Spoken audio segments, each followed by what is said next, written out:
السلام علیکم ناظرین، میں ہوں وقار احمد اور آپ دیکھ رہے ہیں نکلے تیری تلاش میں۔ طاہر صاحب سے سلو لیک جو ان کی کتاب ہے اس پر ہماری گفتگو کا سلسلہ جاری ہے۔ طاہر صاحب، جس طرح گائیڈز میں لکھا ہوا ہے کہ ہسپر جو ہے اترنا بہت ہی مشکل ہے، یعنی آپ سلو لیک سے گئے اور سلو لیک کے بعد درہ ہسپر، اور ہسپر سے پھر جو اترائی سٹارٹ ہوتی ہے وہ بہت ہی زیادہ خطرناک ہے، ایسا ہی ہے؟ سنو لیک ایسے ٹریک کے دوران 2-4 نہیں درجنوں ایسے مقامات ہیں، اور وہ ان میں سے ایک آدھ میں بیان کیے دیتا ہوں، اور ہسپر درے کے اوپر ہی ہوا یہ۔ ہم نے تھوڑی سی ٹریننگ لی تھی رسے وغیرہ کی کہ باندھ لے، لیکن رسے کے ساتھ بندھ کے چلنا اٹ سیلف ایک آرٹ ہے۔ یہ نہیں ہے کہ آگے جو بندہ لیڈ کر رہا ہے اگر وہ کسی دراڑ میں جاتا ہے تو آپ ذرا سے غافل ہیں تو 5-6 جو بندے ہوئے ہیں وہ بھی اسی میں چلے جائیں گے۔ تو ہم نے یہی سوچا کہ نہیں، اس کو نہیں استعمال کرتے، ہمیں آتا نہیں ہے اس کا، زیادہ کوئی ٹریجڈی ہو جائے گی۔ تو انڈیپینڈنٹلی ہم چل رہے تھے، ایک مقام ایسے آیا، یعنی درہ ہسپر کے اترتے ہوئے، کہ لیفٹ ہینڈ پہ رائٹ ہینڈ پہ کوئی جگہ نہیں تھی، وہ بالکل سٹیپ تھی، اس میں بالکل مطلب آپ موت کے منہ تھے کھلے ہوئے۔ یہاں لیفٹ ہینڈ پہ ایک بہت بڑی کھائی تھی، وہ برف کی تھی ظاہر، اور گہرائی تھی، اور اس کے اوپر ایک برف کا پل تھا۔ پل سے مراد یہ، ہمیں نہیں پتا کہ اس کے نیچے کوئی بیس تھی یا نہیں تھی، لیکن اتنا چوڑا رف سا راستہ تھا، اور وہ کوئی 10 فٹ کا ہوگا میرا خیال ہے۔ تو اس کے پار ہم نے جانا۔ اب سبھی لوگ کھڑے ہو گئے، انہوں نے کہا جی بھائی یہ ذرا سے پھسلے تو ہم نیچے چلے جائیں گے، کیونکہ وہ برف ہے اور دھوپ بھی تیز ہونے لگی۔ تو ایک پورٹر گیا۔ آپ جانتے ہیں پورٹر جو ہے نا، ان کے قدم بہت ہوتے ہیں، پرندوں کی طرح ہوتے ہیں، انہیں بوجھ نہیں ہوتا، انہیں عادت ہوتی۔ وہ برف جو بہت ہی باریک ہو، جو ہمارے چلنے سے ایک دم مسمار ہو سکتی ہے، ان کے چلنے سے نہیں ہوتی۔ تو وہ گیا اسی نزاکت سے چلتے ہوئے، بغیر بوجھ ڈالے، ایک رسہ ساتھ لے گیا۔ وہ رسہ ادھر سے ایک پورٹر نے پکڑا، اور اس نے کہا کہ جی اس کو پکڑ کر آپ دوسری طرف جائیں۔ وہ بہت ہی خطرناک چیز تھی، کیونکہ وہ جو سو کالڈ پل تھا، یہ کیا تھا، وہ کسی وقت بھی آپ کے بوجھ سے مسمار ہو سکتا، یا یہ کہ آپ کا پاؤں پھسل سکتا تھا۔ وہ رسہ آپ کا مدد نہیں کرے گا، اگر آپ نے رسہ پکڑا ہوا ہے اور نیچے سے پل چلا جاتا تو آپ کہاں جائیں گے۔ وہ میرا خیال 1 یا 1.5 منٹ لگا ہے۔ وہ پل صراط والی کیفیت تھی۔ اچھا، ہمارے پاس الٹرنیٹ نہیں تھا۔ انہوں نے کہا کہ اگر اس کو اوائڈ کرنا ہے تو ہمیں 1 دن کا سفر اوپر سے ہو کے کہیں اور طرف جانا پڑے گا، یہ واحد رستہ۔ چنانچہ بغیر کسی حادثے کے ہم وہ پار کر گئے۔ باقی پتھر اوپر سے آنا، ان سے بچنا، دراڑوں سے بچنا، بلکہ نیچے اتر رہے ہیں، خالد ندیم ہمارا دوست، ہم نے دیکھا کہ ایک جگہ وہ بالکل حنوط شدہ حالت پہ کھڑا ہے اور یوں کر رہا ہے کہ آگے مت آئے۔ بیسیکلی ہوا یہ کہ جب وہ چل رہا تھا تو اس کو دھمک محسوس ہوئی، نیچے کو کھائی وہ تھی، دراڑ تھی، اس کے اوپر برف تھی، اور برف کی تہ پگھل رہی تھی، ٹھیک، اور ہی کوڈ فیل کہ نیچے دراڑ ہے، اور اگر میں حرکت کروں گا تو یہ مسمار کا جائے۔ پھر ہم نے اس کی طرف رسہ پھینکا جو اس نے پکڑا، اور بڑی مشکل سے اس کو اس آفت سے نکالا۔ تو یہ انسیڈنٹ ہوتے رہے، لیکن ان سب میں سے جو ہولناک تھا،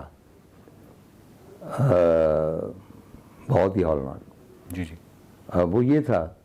اچھا، اس سے پہلے میں ایک بات کروں کہ راستے میں ہم ایک تنگ سا ہے رستہ، نیچے گلیشیئر ہے، جا رہے ہیں، تو ہم نے ایک دیکھا کہ اوپر ایک جھونپڑا، جھونپڑے سے مراد ہے چٹانوں میں ایک جگہ بنی ہوئی۔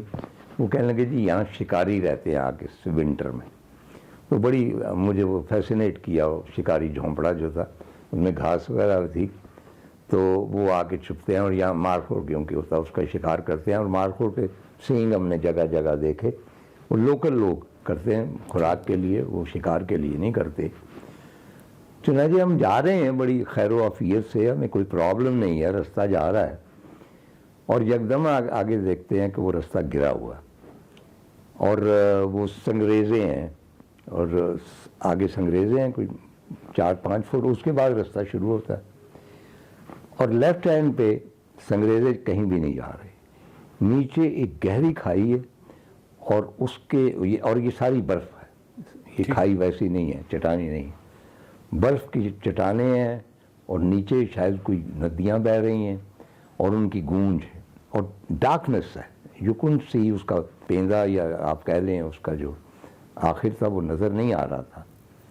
اور وہ ایک دو ہمارے پورٹر کراس کیا اور اس میں جو تھے سنگریزے ایک دو گئے نیچے اور ان کی آواز دیر کے بعد ان کی آئی آواز, پتہ نہیں کہاں گئے ہیں. چنانچہ اس راستے پہ کیسے چلا جائے, کس طرح اس کو کراس کس طرح کیا جائے, کیونکہ اگر آپ پھسلتے ہیں یا کوئی بھی ذرا سا آپ کا توازن خراب ہوتا ہے تو یو آر جسٹ گون. اس کے بعد وہ صرف خبر کر سکتے ہیں کہ وہاں پہ طاہر صاحب گم ہو گئے تھے, یہ نہیں کہہ سکتے کہ جی ہم ان کو ساتھ لے آئے کسی بھی حالت. تو ظاہر ہے کہ میں نے ہمیشہ کہا کہ میں بہت دلیر شخص نہیں ہوں اور پہاڑوں کے ساتھ دلیری چلتی بھی نہیں ہے. وہاں پہ آپ ان کی محنت سماجت کر کے ان کو بڑا مان کے چلتے ہیں تبھی وہ آپ کو چلنے دیتے ہیں. تو 2-3 ہمارے دوست گزر گئے. میں نے بتایا کہ میری عمر بھی زیادہ تھی. دوسری طرف ایک پورٹر کھڑا ہوں, اس نے ہاتھ آگے کیا, اس نے کہا طاہر صاحب آپ نے صرف 3 قدم اٹھانے ہیں اس کے اوپر, اس کے بعد میں آپ کو پکڑ لوں. اب سوال یہ کہ اور انہوں نے کہا کہ بوجھ نہیں ڈالنا تاکہ وہ شنگل جو ہے وہ نیچے سے کھسک نہ جائے. وہ 3 قدم جو میں چلا ہوں وہ ظاہر ہے کہ میں جو بھی میں نے پڑھنا تھا پڑھ لیا, سب کچھ جتنا یاد کرنا تھا کر لیا, اور دوسرے قدم پہ وہ میرا نیچے گیا and I just give my self آپ کے بس اب میں نیچے جا رہا ہوں. لیکن اسی لمحے اس نے مجھے دبوچ لیا آگے بڑھ کے.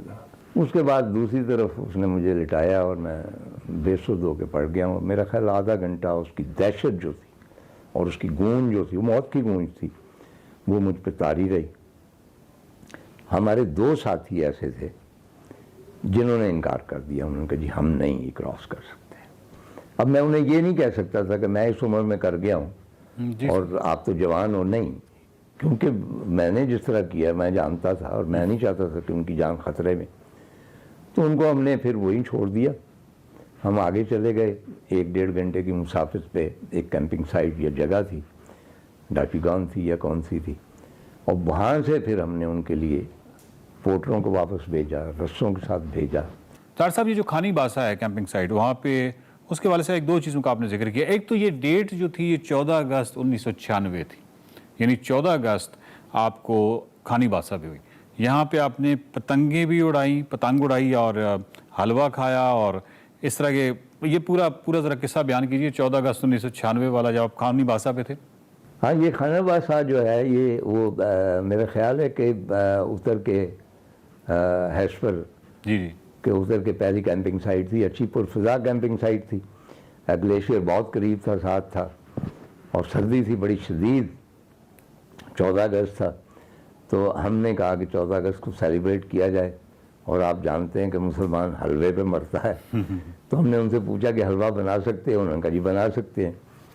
تو وہ صبح پھر ہم نے وہاں پہ قومی ترانہ گایا, پاکستان زندہ باد کے نعرے لگائے, اور سلمان جو تھا وہ آسٹریلیا سے ایک وہ جو وہاں پہ پتنگیں اڑاتے ہیں نا, جو آسانی سے وہ لے کے آیا تھا. وہاں پھر وہ پتنگ اڑائی گئی پاکستان ڈے کی خوشی میں, اور میرا خیال ہے کہ یہ گینس بک آف ریکارڈز میں آنا چاہیے کہ سنو لیک کے راستے میں کسی نے آج تک میرا خیال پتنگ تو نہیں اڑائی. طاہر صاحب عشق کے بغیر آوارگی ممکن نہیں, سنو لیک ممکن نہیں, یہ آپ نے لکھا ہے, اور دنیا کے طویل ترین برفانی راستے کو پار کرنا ممکن نہیں. دنیا کے اس طویل ترین برفانی راستے کو عبور کر کے پار کر کے جب آپ نگر نیچے اترتے ہیں اور انسانوں کو دیکھتے ہیں تو کیسا لگا؟ اور وہ جو گاؤں کے لوگ آپ کو کس نظر سے دیکھتے تھے؟ یہ کون سی مخلوق ہے, یہ کون سے لوگ ہیں جو آف کورس آپ بالکل کالے سیاہ ہو جاتے ہیں اور بری حالت ہوتی ہے, داڑھیاں بڑی ہوتی ہیں, آپ نہائے نہیں ہوتے پچھلے 7-8 دنوں سے. تو یہ تمام, تو وہ آپ کو کیسے دیکھ رہے تھے, آپ ان کو کیسے دیکھ رہے تھے؟ ایک تو یہ تھا کہ جب ہم واپس آئے ہیں تو شاید ہمیں دکھ ہوا, کیونکہ وہ ایک مطلبی خود غرض اور رہنے کے قابل دنیا نہیں تھی جس میں ہم واپس آ رہے. اور خوشی ہمیں بہت ہوئی, بلکہ ایک گدھا دیکھا پہلی مرتبہ, اس کو دیکھ کے خوشی ہوئی. ہیسپر کے گاؤں میں آئے لیکن ہم کٹے ہوئے تھے کیونکہ ہم خود تھوڑے سے جانور ہو چکے تھے. When you leave in the wilderness تو you have to become an animal, اس کے ساتھ کوپ کرنے کے لیے. اور ہمیں وہ اپنا جو تھا اینیمل روپ وہ پسند تھا کیونکہ وہ ڈفرنٹ فرام ادر پیپل. ٹھیک ہے. اور مجھے یہ یاد ہے کہ جب جیپ ہیسپر سے گئی, وہ ایک لمبی داستان ہے, اور ہم ہنزا کے مین سڑک پہ جیپ سے اترے ہیں تو مجھ سے چلا نہیں گیا. ریزن بینگ کہ ہمارے پاؤں عادی ہو چکے تھے اونچ نیچ کے, اور وہ مطلب ٹیون ہو چکے تھے. وہ فلیٹ سرفیس پہ جب وہ پڑتا تھا تو ان سے چلا نہیں, وہ ٹھپ ٹھپ کی آواز آتی تھی, ہم کھڑے ہو جاتے کہ کہیں گر نہ جائے. یعنی ہمارے اندر, جیسا کہ میں نے کہا ہے کہ وہ خصلت جو ہوتی جانور کی کہ اونچ نیچ کی جگہ پہ آپ چل سکتے ہیں, ان کے قدم جو ہوتے ہیں وہ ٹیون ہوتے ہیں, وہ تھی. ہم عام انسانوں کی طرح چل نہیں سکتے. ہوٹل کے کمرے میں گئے تو ہمیں حیرت ہوئی, بیڈ کبھی دیکھے نہیں تھے, پتہ نہیں مجھ گزر گئی. اور سب سے زیادہ حیرت ہوئی جب واش روم میں ہم نے نل کا کھولا تو اس میں پانی آ رہا. مطلب it was a strange sight. اور کموڈ لگے کہ پتہ نہیں یہ کیا چیز ہے, یہ کس لیے استعمال ہوتی بھائی. اور اس کے بعد کپڑے وغیرہ بدل کے اور ٹی شرٹس, اب سارے لوگ اوور کوٹ پہن کے, اور پتہ نہیں کیا سردی تھی خاصی. ہاں ہم آئے تھے سنو لیکس اور ہمیں سردی لگ نہیں رہی تھی. چنانچہ مجھے اب تک یاد ہے کہ ہیسپر میں 2 آسٹریلین خواتین تھیں, اور ان میں سے ایک جو تھی اس کی شکل بڑی میری فیوریٹ تھی, اسٹیفی گراف, گولڈن بالوں والی, اس کے ساتھ ملتی. تو انہوں نے ہم سے درخواست کی کہ ہم بھی جانا چاہتی ہیں, تو وہ ہمارے ساتھ ہی ٹھہر گئی. تو میں نے ان کو ڈنر کے لیے انوائٹ کیا. تو وہ عجیب و غریب شام تھی ہنزا کا. میرا خیال آپ کو یاد ہے کہ ایک وہاں پہ ریسٹورانٹ ہے جو اوپر کھلتا ہے جہاں تازہ خوبانی کا جوس وہ ایک شخص بناتا ہے, تو وہاں پہ وہ شام تھی ہماری. اور وہ اس کے خوبصورت بال تھے اسٹیفی گراف کے, اور میرے اندر مطلب میں سفید داڑھی.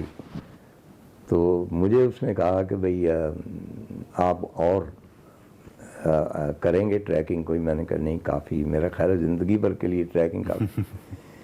تو آپ یہاں ٹھہر کیوں نہیں جاتے؟ میں نے کہا مجھے بچے یاد آ رہے, کیونکہ بچے ہمیشہ میرے ساتھ رہے ہیں جی. لیکن وہ بڑی خوبصورت شام تھی.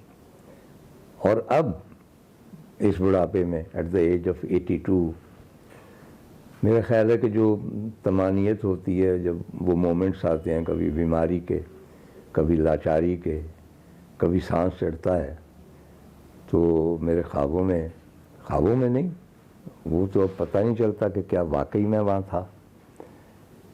لیکن اب بھی وہ سنو لیک کی تتلیاں جو ہے وہ میں محسوس کر سکتا ہوں کہ وہ میرے آس پاس پھڑپھڑا رہی. بہت شکریہ طاہر صاحب, آپ نے سنو لیک کے حوالے سے بہت ہی مفصل گفتگو کی ہے. گو کہ جو سنو لیک کتاب ہے یہ اس کا شاید 5 یا 10% بھی نہیں ہے. اصل جو تفصیلات ہیں, اصل جو منظر کشی ہے, وہ جو ڈے ٹو ڈے اور ایون ایک گھنٹے کی جو منظر کشی ہے تفصیلی, وہ تو یقیناً ناظرین کتاب پڑھیں گے تو ہی ان کو پتہ چلے گا. طاہر صاحب سے ان کی کتابوں کے حوالے سے ہمارا جو سلسلہ ہے نکلے تیری تلاش میں, یہ اسی طرح جاری ہے, اور اگلی کسی نئی کتاب کے ساتھ ہم ملیں گے طاہر صاحب کے ساتھ. دیکھتے رہیے نکلے تیری تلاش میں.